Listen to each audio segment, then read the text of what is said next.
Welcome back to the channel, everybody, and welcome to yet another Ecuador video. It's funny when you talk to birders and bird photographers, they'll talk to you a lot about their nemesis bird. So it's either a bird that they haven't seen or photographed for years. And they always have stories about how they chase this bird on different occasions without success. And over the years it builds up, and then eventually, finally, they will get their nemesis bird. I've only been here a week, so I wouldn't really call this a nemesis bird, but one really common bird here that visits the fruit feeders, and I see it about 10 or 15 times a day, is the red-headed Barbet. When they're coming down to the fruit feeders, there's always something in the way. There's either a branch or a leaf, and I can never get a clean photo of one. And I've been trying for the last week without any success. And for a species that visits the feeders and is really close to me, I should technically already have a photo of one, but I don't.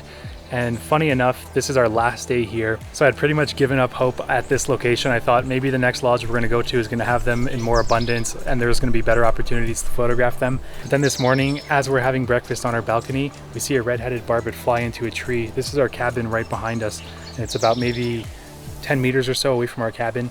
So we watched this red-headed Barbet with food in its mouth slowly make its way down to a small cavity that we didn't notice all week, and it was hidden right behind two oranges from our view up top. So that's what I'm here to film and photograph today. If you're planning to photograph a nest, I think it's really important that you take it very seriously. If you're too close, you could be stopping the parents from feeding the young, and eventually, if you stress them out enough, they could even abandon the nest sometimes. I think the best thing you can do before going and photograph or film the nest, watch from a distance and see how often the parents come back to the nest.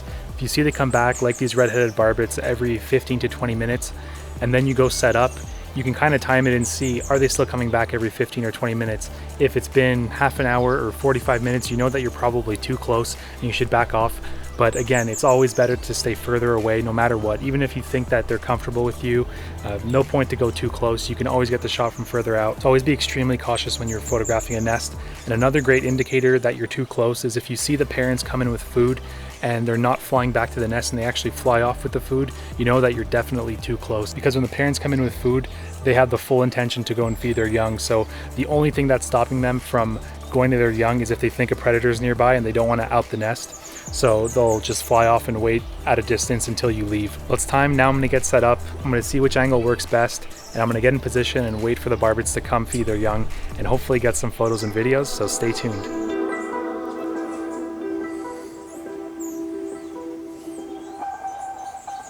The red-headed Barbets are back, and this is the first time that they landed since I set up here. So I'm not going to move too much. I don't want to take any photos or anything. I'm just going to watch how they react to me being here.